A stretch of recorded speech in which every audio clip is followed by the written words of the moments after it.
This is The Metro on 101.9 WDET FM. I'm Tia Graham. This summer, up to 200 Detroit high school students will have the chance to turn their creativity into a paycheck. Through the Summer Arts Employment Training Program, also known as SAET, young people ages 14 to 17 will receive hands-on arts training while gaining real-world job experience. The program is led by Heritage Works in partnership with Detroit Excellence in Youth Arts, or DEA, along with Grow Detroit's Young Talent. There are over 10 arts groups across the city participating. Program leaders say the goal is simple: to create pathways to success. The program runs from late June through mid-August with funding support from the state of Michigan. The youth job fair is this Saturday at the Artist Village in Detroit on Losser Road, and there will be a little joke in there about Losser. You'll hear it. Nafisa Samonet is the co-founder and executive director of DEA, and Alvin A.J. Lockett is the founder of Q Blackout Youth Theater, one of the participating arts groups. We began the conversation listening to the impact the arts had on AJ. True story. I was a member of Mosaic Youth Theater Detroit. It changed my life. The only reason I joined was my aunt could sing. I just happened to be with her on a bus ride. I went in a room and there were a group of kids who wouldn't stop singing. I was like, yeah, I can't be with them. Then there was the group of people who were just bouncing off the walls. They were the actors. I was like, yeah, I can't be with them. Then there was a group of girls in the corner. They were like very quiet. I was like, what's going on? They was like, yeah, we get to use power tools and blow stuff up. So for a 14-year-old AJ, pretty girls, blowing things up, and power tools. Turned out that I was actually good at it. That took me on this path. And long story short, when I got hired as a tech director, my boss looked like Bob Vila. Like you said, everybody who does this work, old white guys look like Bob Vila. Everyone remembered AJ, the young black kid who did this. And it's taken me very, very far. Nafisa, talk a little bit more about, building those skills for those different avenue pathways for young people. Because once again, you're building a pipeline, or at least starting to build a pipeline, so that way there are places where people can look at the city of Detroit. Oh, they got this talented person here. We're going to pull them and have them work on this production. So, talk about that pipeline you're building. Yeah.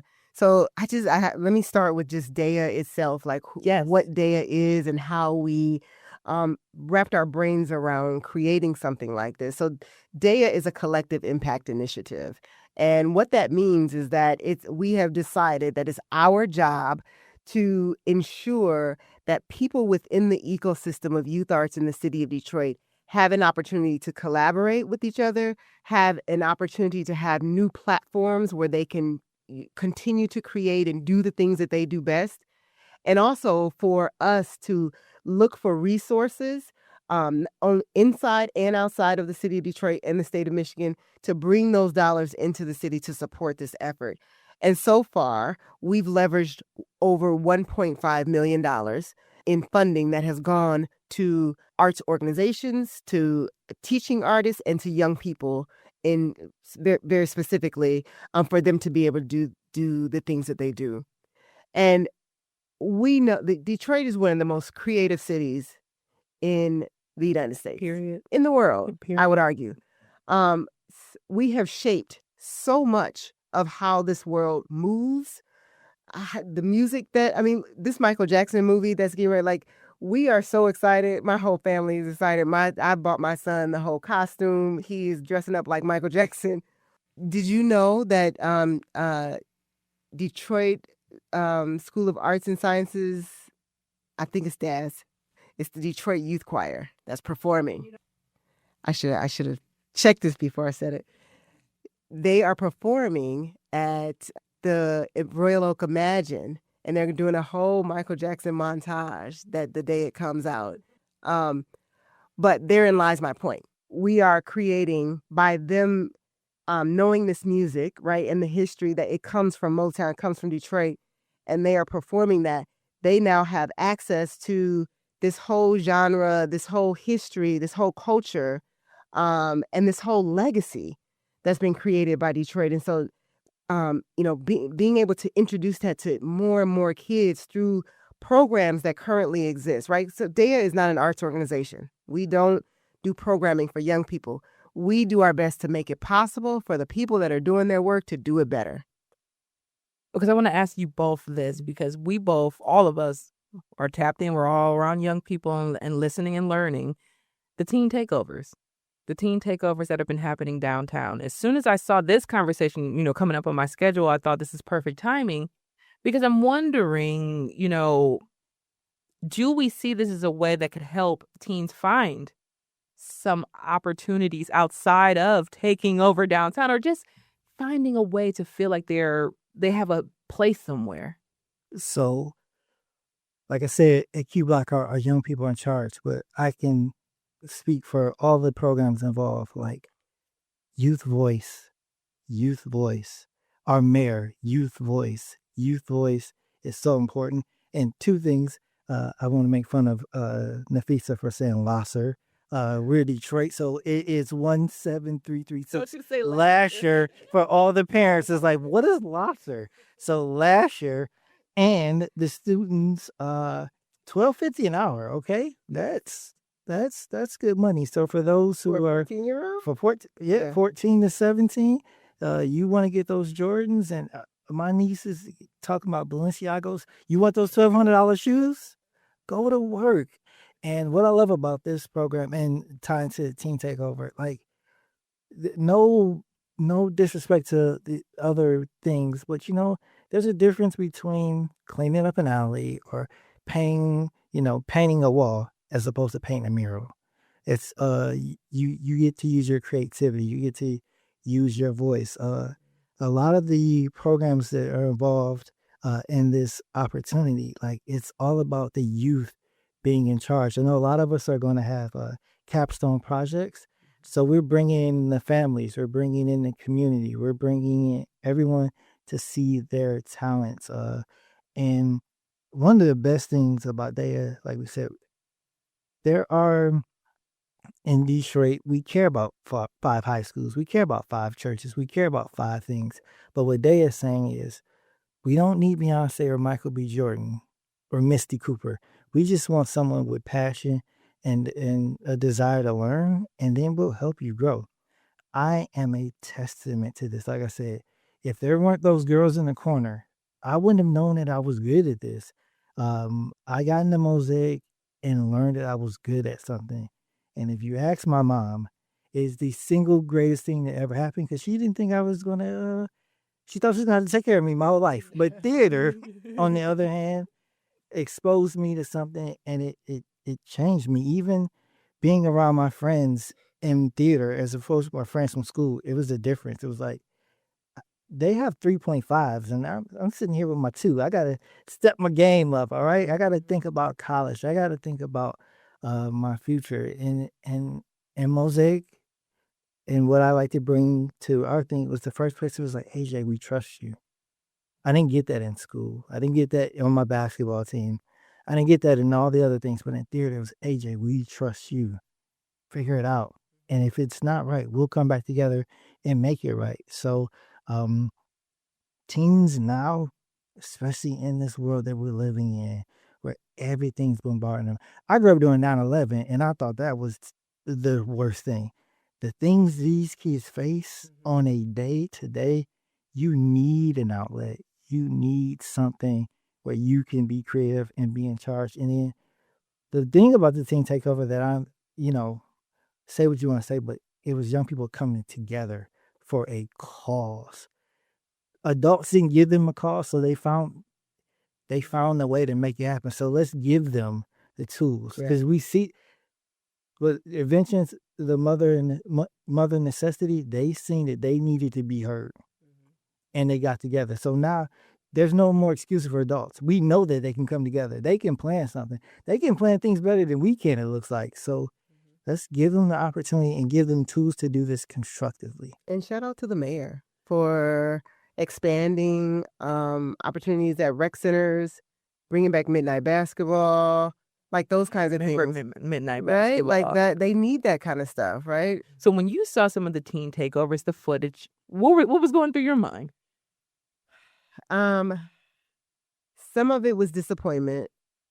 just that because young people are making choices that they that I believe strongly they aren't fully aware of the level of consequence that those choices are making. And the reason why I say that is because my husband is an adolescent life coach, and so he talks to me all the time about prefrontal cortex and all of that jargon. Yes. And so what we know is that young people's prefrontal cortex is not developed fully and that's the area that allows you decision making.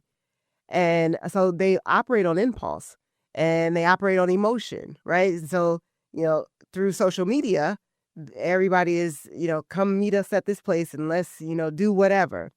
Um, and so that's disappointing. But we as adults, like we can see these things coming. Like this is not new.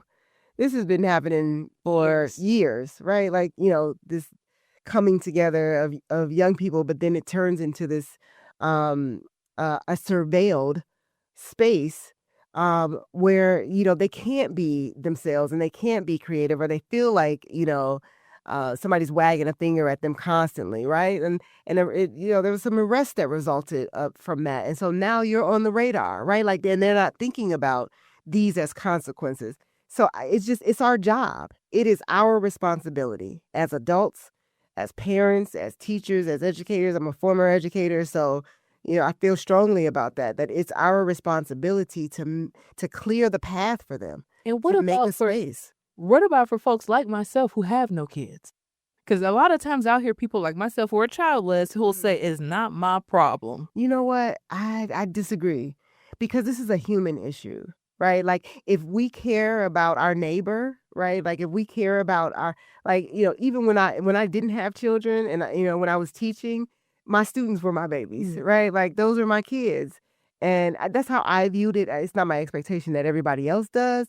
But even if you don't have children, just think about the humanity of that young person, right? You were a young person once upon a time, and I caused some trouble when I was young. And I think everybody can point to some trouble that they caused. I'm just happy I didn't get caught.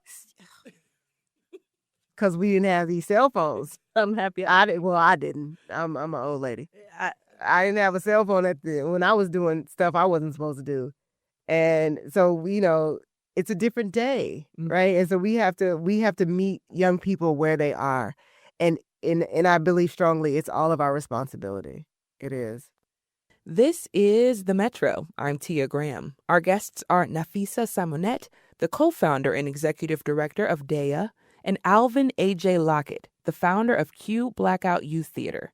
We're talking about the Summer Arts Employment Training Program for young people ages 14 to 17 who will receive hands-on training in the arts sector.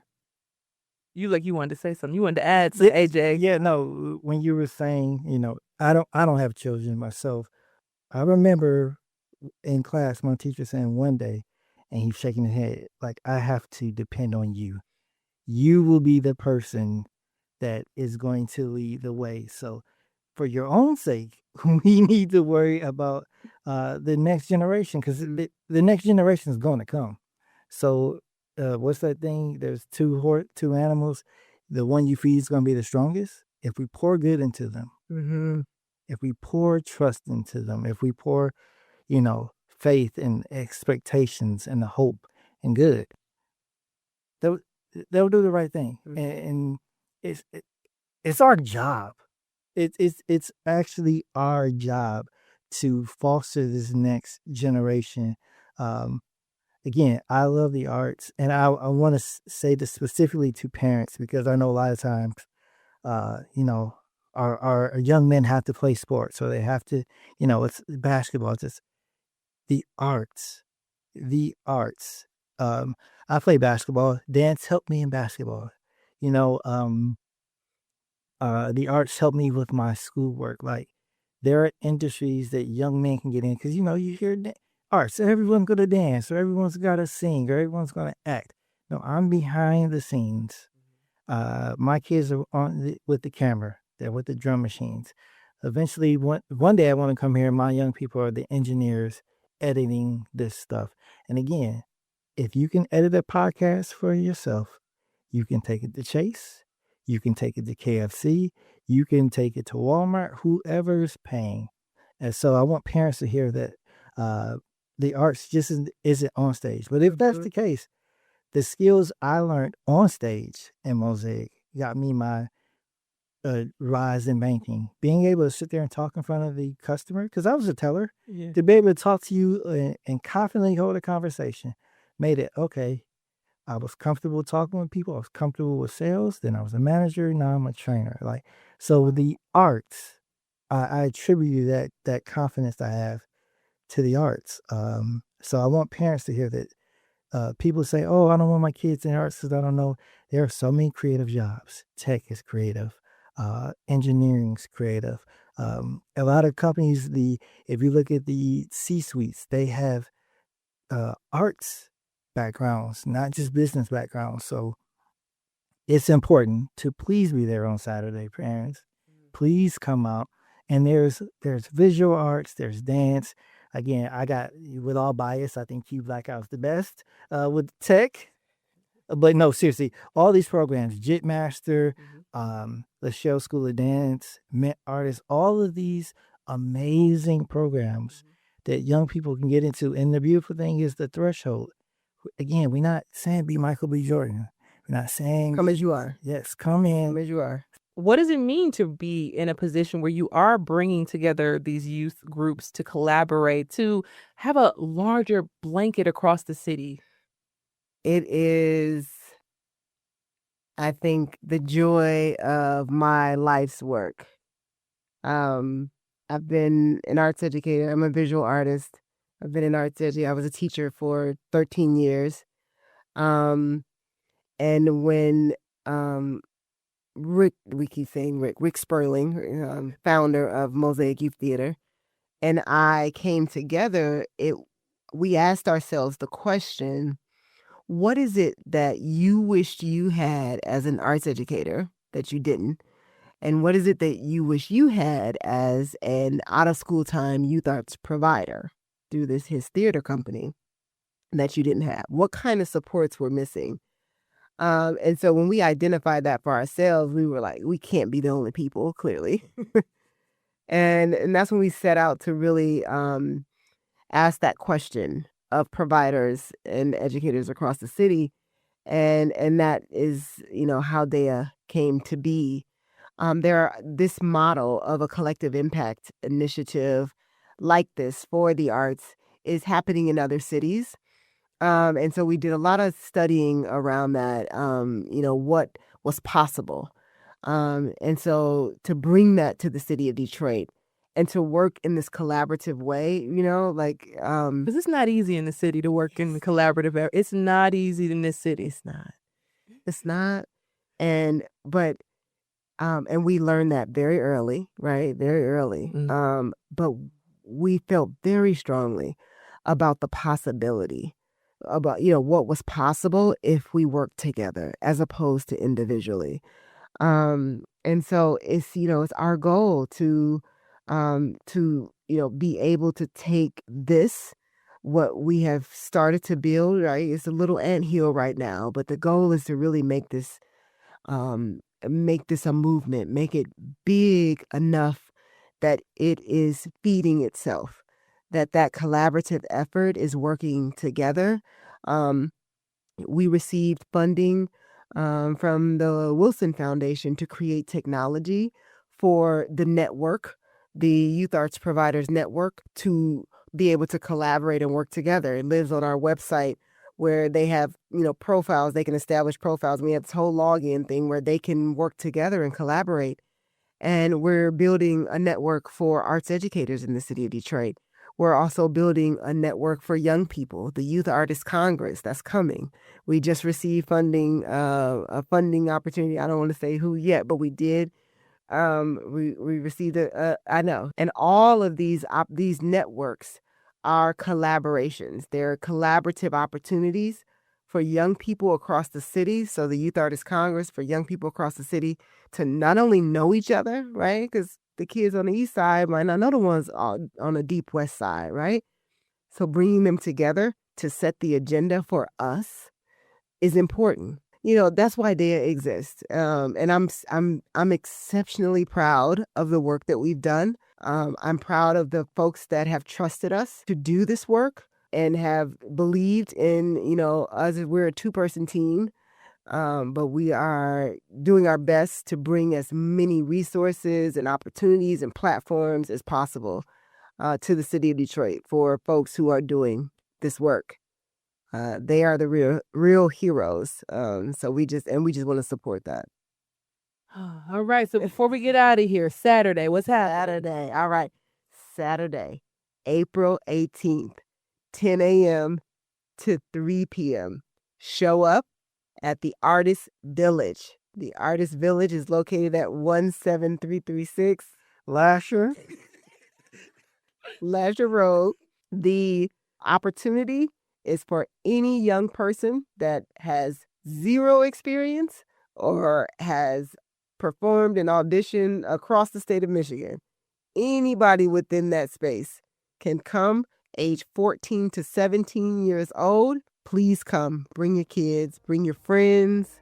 We want to see you drop in and see the organizations, get a good feel. As much as these organizations will be interviewing young people, the young people should be thinking about interviewing them as well. Is this a good fit for me? Is what should be front of mind for them, because they want to be in the right space. Nafisa Simonette is the co-founder and executive director of DEA. Alvin A.J. Lockett is the founder of Q Blackout Youth Theater. The Summer Arts Employment Training Program runs from late June through mid-August with funding support from the state of Michigan and Grow Detroit's Young Talent. The Youth Job Fair is this Saturday at the Artist Village Detroit on Losser, but for some of the Detroiters, Lasher. For more information about the job fair or ways to connect with teens with resources, head to DEAYouthArts.com. That's DEAYouthArts.com. Coming up, we'll find out how softball has carried the legacy of women's baseball forward. You all stay right there. This is The Metro.